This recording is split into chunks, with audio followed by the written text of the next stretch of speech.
His opponent in the blue corner, multiple national titles, 2014 and 2018 Commonwealth Game gold medalist. So we had an upcoming 2021 heavyweight, but it's hard for you to test your upcoming heavyweights against the best in New Zealand when they're not competing in New Zealand. So David Nakaya in the blue corner up against Lawrence Tito. And I think I'm not understating this, that many of the boxing fraternity in the, if they're not here just for the golden gloves, of course, might just be coming down to have a look at this young man.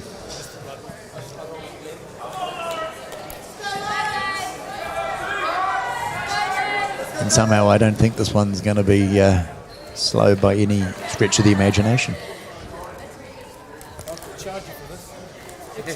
It's got a whole wax with it. I don't do that. 20 cents,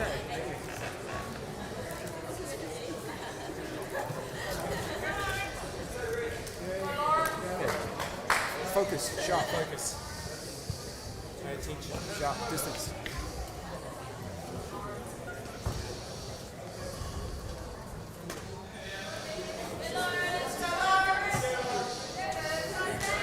I'm going to be interested to see what David and Lawrence, especially Lawrence, brings to the table here. Lawrence is very composed. One thing you do know when you're fighting David Nika is you got nothing to lose. Yeah, well, they're both going to be heavy hitters, that's for real. Dave is the one with things to lose here. Keep forcing those reactions. Yeah. Good, good. Yeah.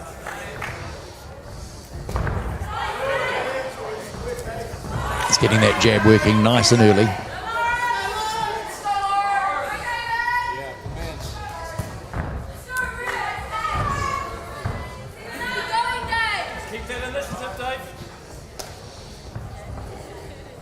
He does have a nice crisp jab. Changing up his shots, his approach shot. You can see that David doesn't have an ounce of fat on him. Look at the condition on those shoulders. Oh, he is an athlete. That was also very nice from Lawrence. Nice, keep forcing it. Right hand down is good. And as you say, Lawrence has got absolutely nothing to lose. No. He'll get that jab going. He's not going to feel and want to look or be intimidated by this at all. He'll give as good as he gets.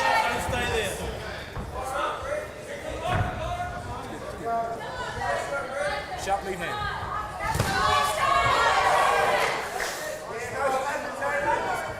Keep doing what you're doing. David from one morning for slapping.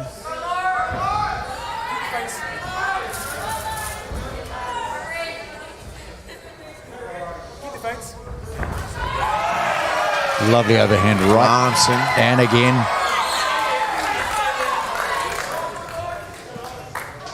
One minute.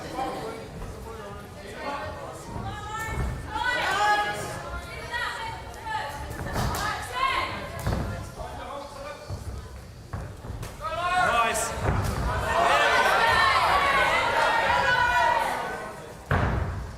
It's good, it's good. Would you say their reach would be pretty similar? 1 or 2 inches in it.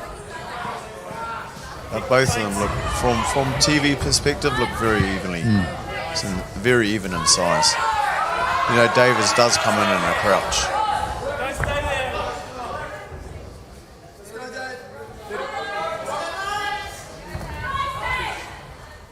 Keep the fence. Forcing reaction. Yeah, that's it. That's good.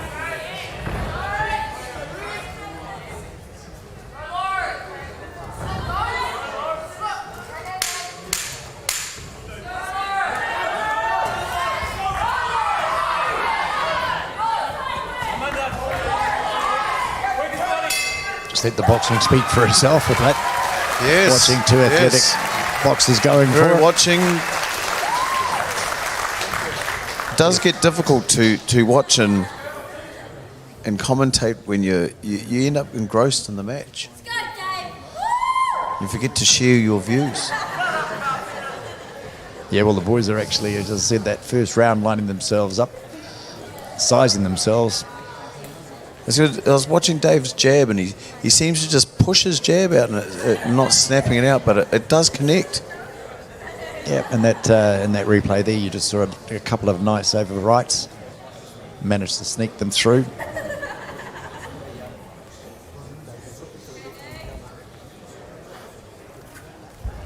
He's very, very quick.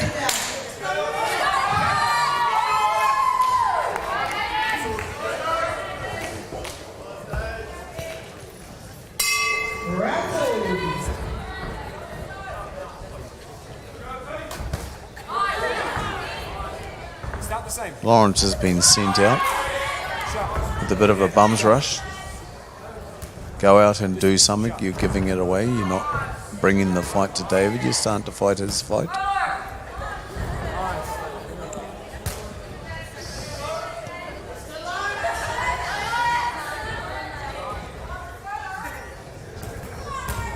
Yeah, David's changing things around. But if he gets Lawrence tied up on those ropes, I think you'll see something rather special.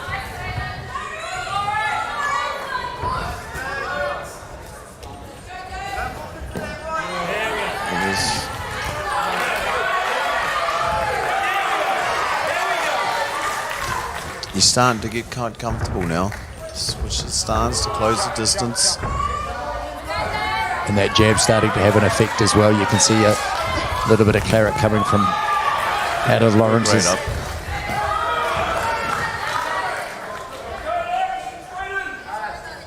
Back to basics. Back to basics.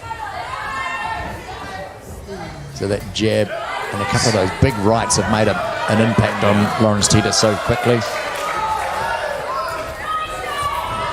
That's it, Lawrence. Don't let it all go his way.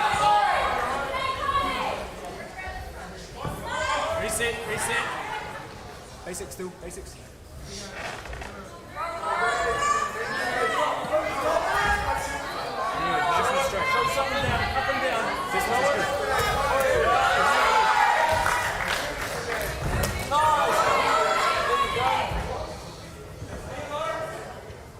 There's some big thundering rights coming in.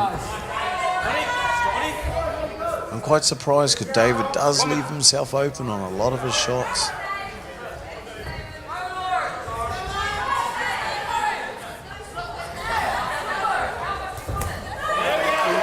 That was a thundering over the right. And again.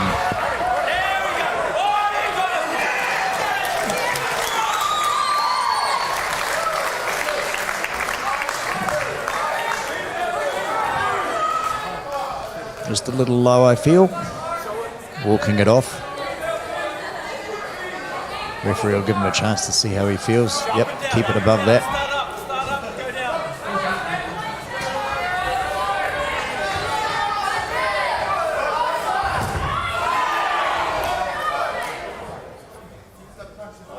Oh, second warning.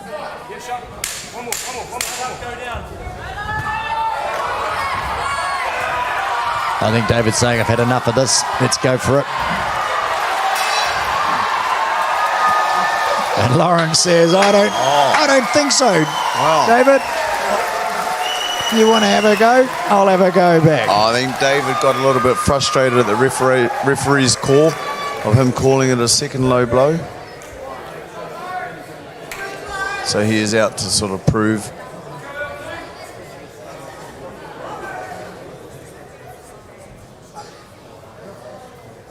Something you can say about Lawrence is he's there. He won't hang up a surrender flag.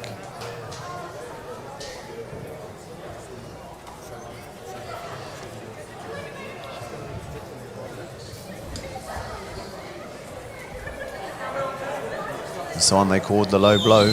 Yeah, I don't know. Which is above the belt line. It didn't look as low as it. No, it was above the belt line.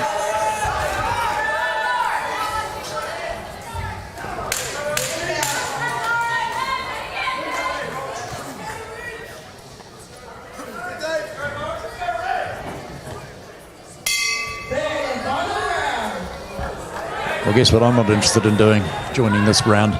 in the ring. David's had a couple of calls of the lobe. What's he going to do in round number 3? Oh, he will stamp his authority. Sitting out on that distance, trying to pick him. He'll close up, and Lawrence, he'll look to shoot. Lawrence has just turned him around, tying him up. He's let him turn there. He's not phased. No, he's just getting tied into Look, the he's asking him. Come on, come over here. Let's do it. Let's do it.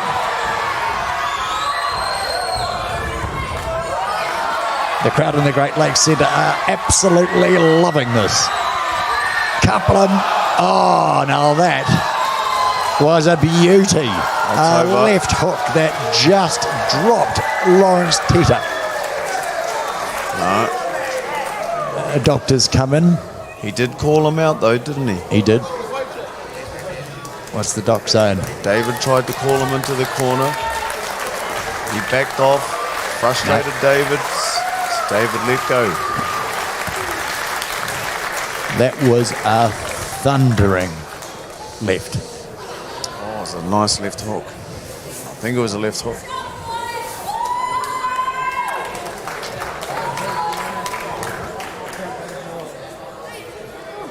You cannot argue the fact he is a fine athlete.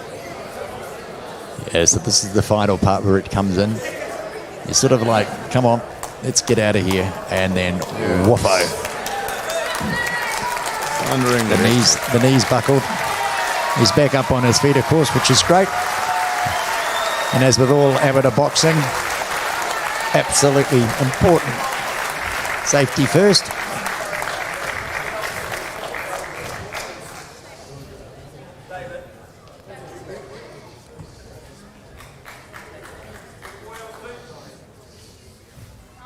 Now that ended abruptly. Yes, it is a heavyweight bout. Blue corner, David Nichols. Sorry, bro. I'll go and buy you a beer at the end of it. We'll go outside. And a great sportsmanship.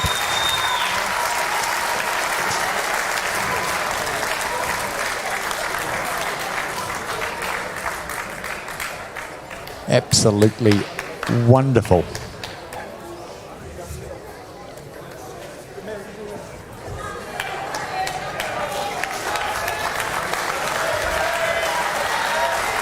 That brings us to our final bout for the evening. It certainly does.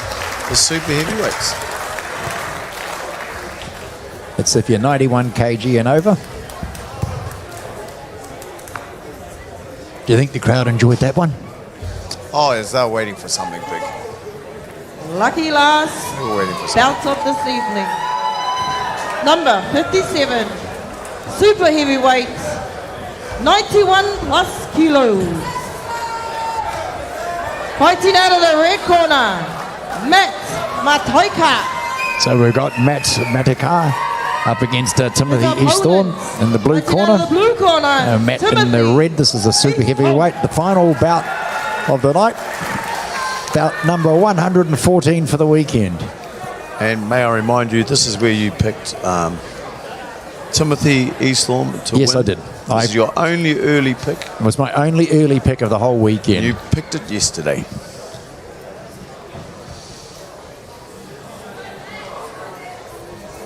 So the boys are being told. Crowd is staying to watch the last of it. We're just on a hold at the moment. Sorry, the doctor is making a checkup from the last bout.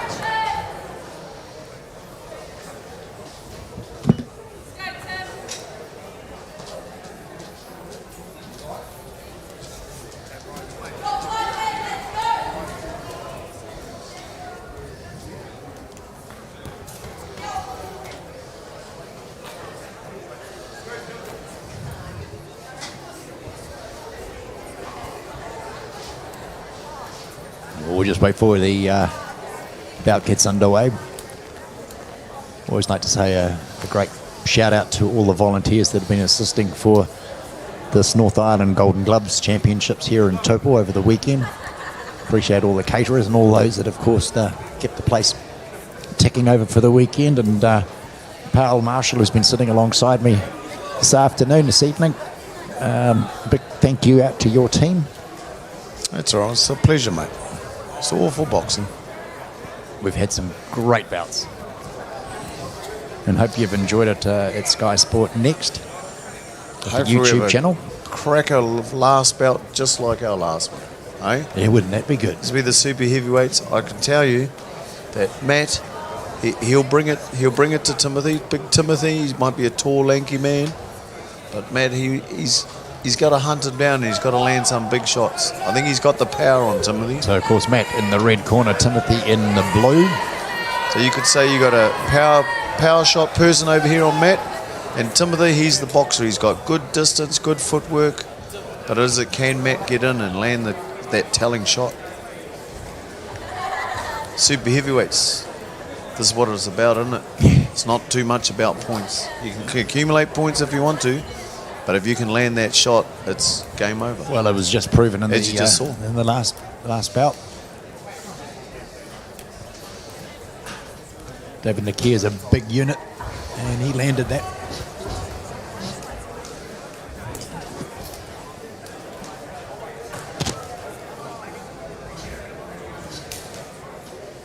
Not sure what the hold-up is at the moment, but something with one of the corners, maybe. The referee, waiting on the doctor. Doctor has to go and check out Lawrence first. Doctor has to be ringside of your bouts. And here he comes. So he's just come back into screenshot down at the bottom. Referee said, all right, we're all ready to go. We're away. Our final bout. And he goes for that body right hand. Nice. Keep him long. Keep touching him. Keep touching him. Keep touching him, Tim. That's it. Right to the chest. Right to the chest. As you can see, Keep touching him with that Timothy's sticking out, trying to keep that distance. Work out. You got Matt, he's coming inside, he's looking for that shot. That's it. Back hand to the chest. He's going to move the head. Back hand to the chest. As he comes forward. Nicely.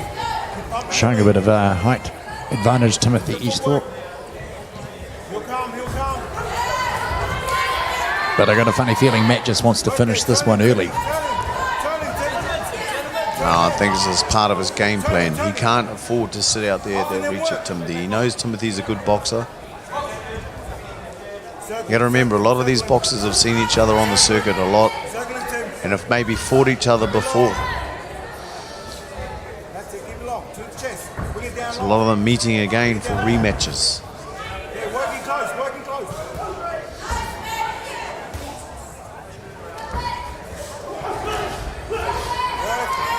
Hands up, turn him, Tim.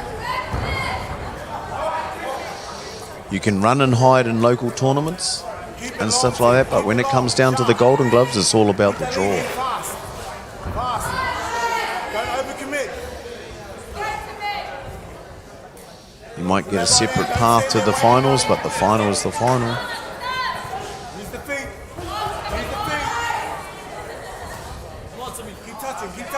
Keep touching. As you can see, Timothy's still on that reach. He's doing a good job. He's setting his feet. As long as Matt don't let the frustration get to him of not being able to get in, and just wait his time, abide his time. You see with Matt's, his hands are down low. He's just looking to load up. When he gets that opportunity, he's going to throw that bomb. Well, he'll be wanting to, React to them. but he's also got to do some work in between him. That's it. Keep touching. Where's that back Still got to get points. It's amateur. You still got to show you're trying to get points. Give that back in. But then with the referee that we've been seeing, with Matt constantly coming forward like that, are they scoring on this? That's it. Good. Was Timothy doing enough, putting enough weight behind his punches Straight on. to actually get points?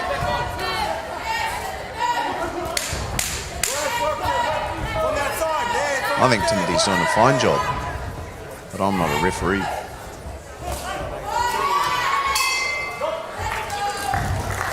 And I think Matt's doing a good job, but he just needs to work harder to get in, accumulate some more points. There's one round down. And it goes rather quickly. Yeah, I got a feeling Timothy's jab was just doing enough to keep Matt at bay. And okay, Matt was coming forward, showing us a slight little bit of arrogance there. Just going, here we go, bring it on, hit me in the head.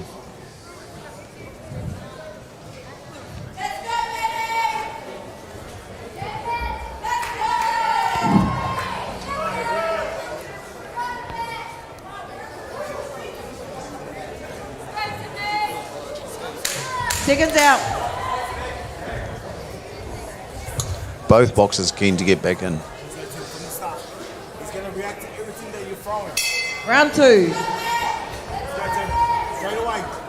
Straight away. Straight away. Just keep on that jab. Where's that back in? That's it. Keep touching. Keep touching. Head's moving. Hit the chest. Hit the stomach. Go down. Go down. As I said, I get the feeling that Matt's just looking for that big, there, couple of big rights he's been told. Good to see he's picked Let's up go. the pace. You had to pick up the pace of his attacks. He's just giving it too much in Timothy's way. Back. Come on, come on. React to them. Give me more than once. Give me more than once. Get that left hook. Touch the chest. It's good work, it's good work. Turning, Timmy. Use the feet, Tim. Come on. Definitely picked up the pace in the second round But by a about matter of 100%. having to. Yeah. Don't wait there too long. Don't wait there too long. Go towards the lead foot. Use that long jab. Use that right hand.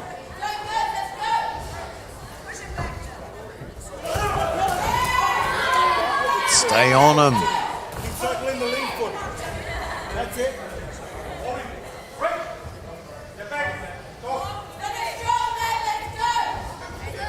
Circle towards the lead foot, Tim. 1, 2, 1, 2. Fast hands, fast hands.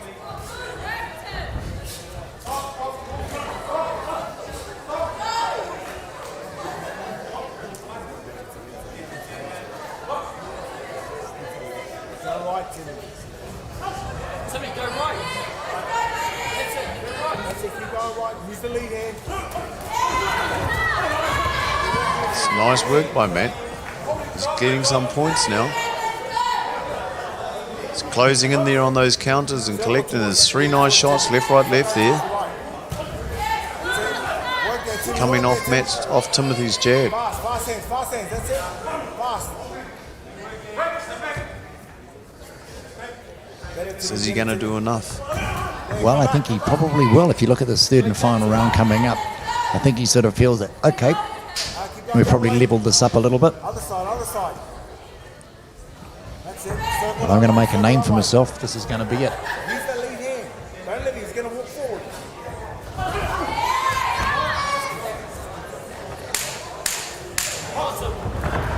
Work, Timmy. Come on, that's They know better. there's one warning.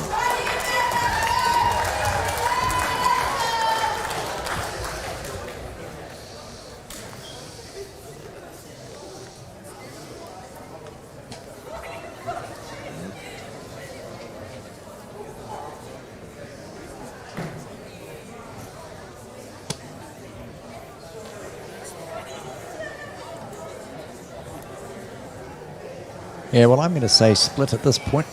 At this point with the round to go. I don't think congratulate it's a- you. Good on you, mate. Coaches, I don't if think you do not have your boxes booked, can you call it please at the moment. I collect think them Matt from did the enough ladies on to the bring himself official back into it. table. I'm a bit disappointed in the first Thank round, but I you. think the second he sort of stepped up the pace, and I don't think Timothy's jab was as effective in the second as it was in the first. Seconds out.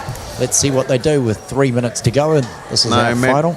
managed to get in a lot more in that second round. Yeah, Collect some absolutely. points. Yep. Third and final round. See what Certainly these, going to come down to what both boxers have got to offer here. I don't think they'll leave anything behind. Keep using that drag. Use that long hand. That's it. Good. That's it. Better. Use that long hand.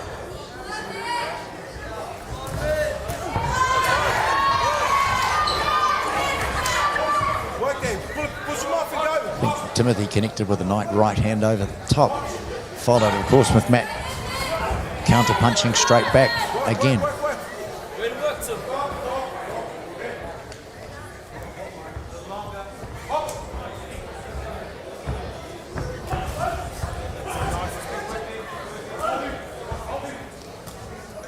This is frustrating when you see these big boys and they do their work to get inside, then they just bind each other up. Especially like the likes of Matt. He works to get inside and then wraps his arms around Tim. He should be trying to keep his arms free so he can throw some punches. Work. Just rushing forward now, Timmy. Get that straight down the center. Will come. Show the lead. Nice, Timmy. Better. Work there. Give him the weight. Time's clicking out on this one. Don't wait on him, Timmy. Nice, Tim. Better. Go. That's it. Stay on, Tim. Stay on. Take him off and go. Push him off and go. Yeah, a lot of time being wasted with this, just holding on to it. Get themselves a bit of distance.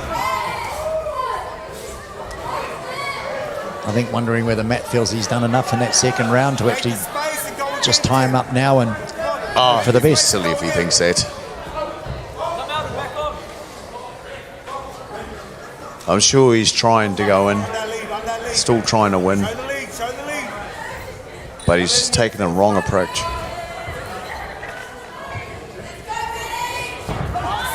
Right into the chest. React on them ones, Timmy. It's coming forward for you. Nice. Turn him out.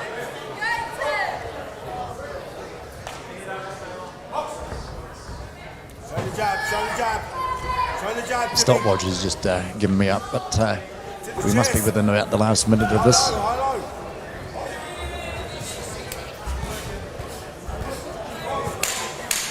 Oh, well, wrong again. 10 seconds. Why didn't Matt try and do that earlier?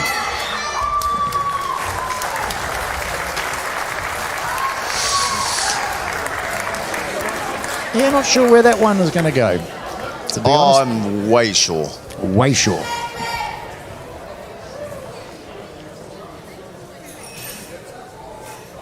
There's only one direction that can go, really.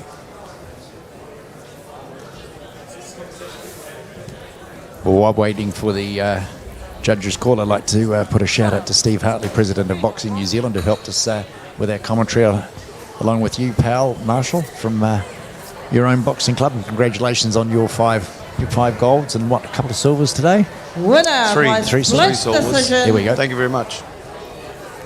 Red corner, Matt Mateka. Well, I certainly got that wrong. Matakai, he took that away. Before you all leave, we have a prize giving coming up. We're just going to set up. So please stick around. Unbelievable. are We not both finished called just that yet. wrong. Both. Big time.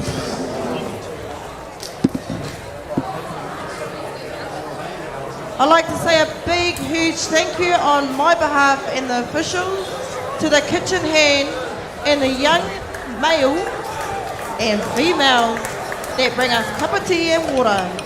Thank you so much. We appreciate it throughout that time.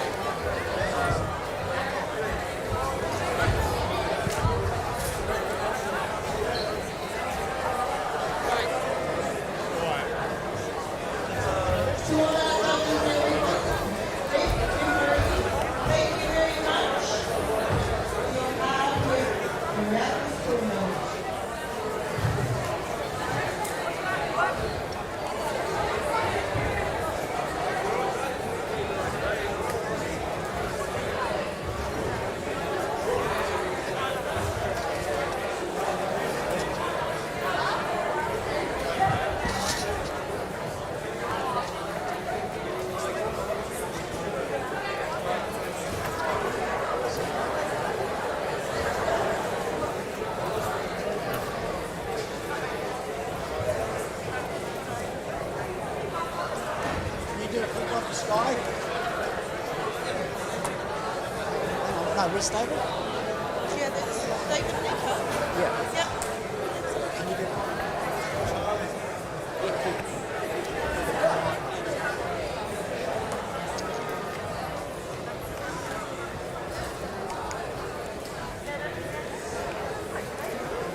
Can you?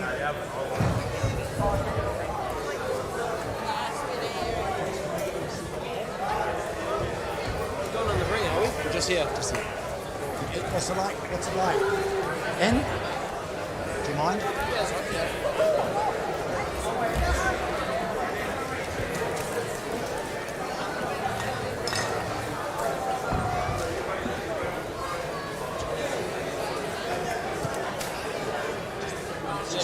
Just for Sky. Of course, here at the Great Lakes Centre for the Golden Gloves, and our champion once again, David. Amazing bout. Cool. Yeah, it was a little bit more fan friendly than I would have liked. You know, there's a bit of back and forward, but he was a really tough boy, and I appreciate the stiff competition. Yeah, well, of course, the big question everyone's asking at the moment: what are your future plans? I'm still very committed to the Olympics at the moment. I'm talking about going into camp with Joseph Parker, but we're still tentative with the prospect of turning professional, just because of the limitations with Boxing New Zealand. But we're working through it. But yeah, at the moment my focus is very much the Olympic Games, because that's been my goal since I was 14 years old when I first stepped in a boxing gym. And of course, having that silver fern emblazed on you, and we've had a great history of Boxing New Zealand, and the future's sitting in you. Yeah, well, we've got, as you would have seen yesterday, we've got a lot of great talent. Me and Jerome went toe to toe. That was an awesome battle. And yeah, as you've seen today as well, we've got so many great youth, junior, cadet boxers that are coming up through the ranks. And I'm really looking forward to seeing what Boxing New Zealand has in store. Well, congratulations. I think everyone here enjoyed the fight, and well done on another successful bout. Congratulations. Cheers.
We'll be doing the awards now.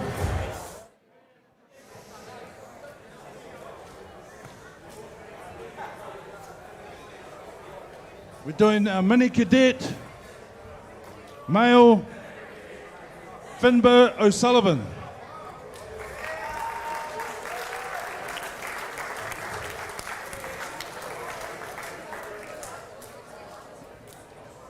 It's Finbar here.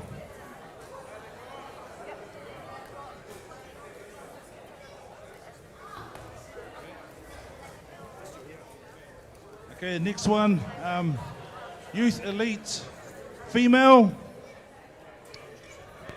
goes to Ashley Blake.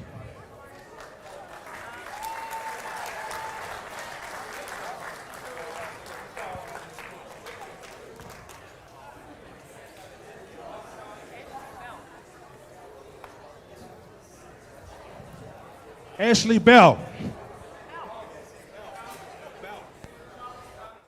Oh, she's gone. Okay. Okay. Junior female, Tito Hurdy Peter Brown. Junior. Oh, junior female. Well, that's the one that's broken, so we'll give him this one. Okay, yep. Okay, but they've got to come back straight away. Yep.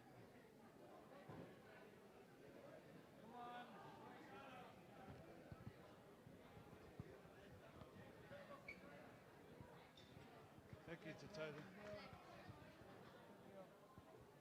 That's what you want. You don't have to take it home. Get your phone. Good deal. Good photo, man. Oh, Rex. Come and take a photo.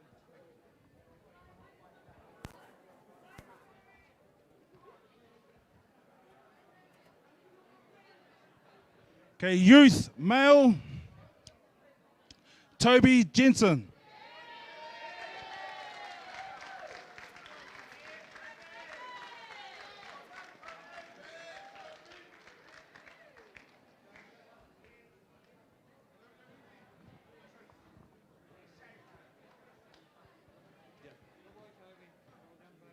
Well, Toby, good work, buddy. Just get a photo over here, buddy. That way. Come over here.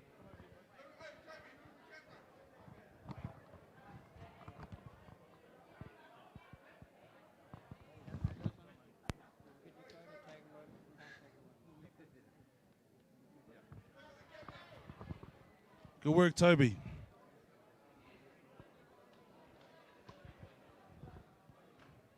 Okay, junior male, Cooper White.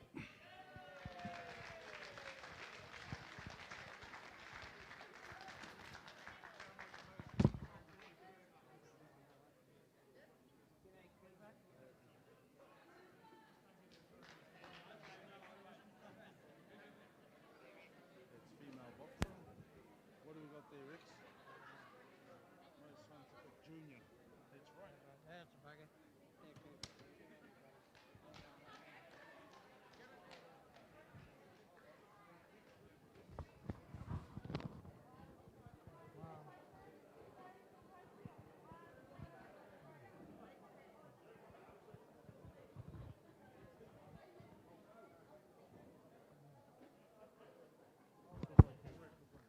Hey, get your photo, take it, but you're not have to take it home.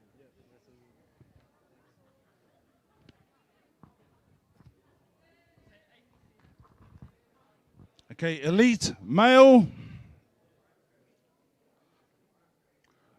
Wendell Stanley.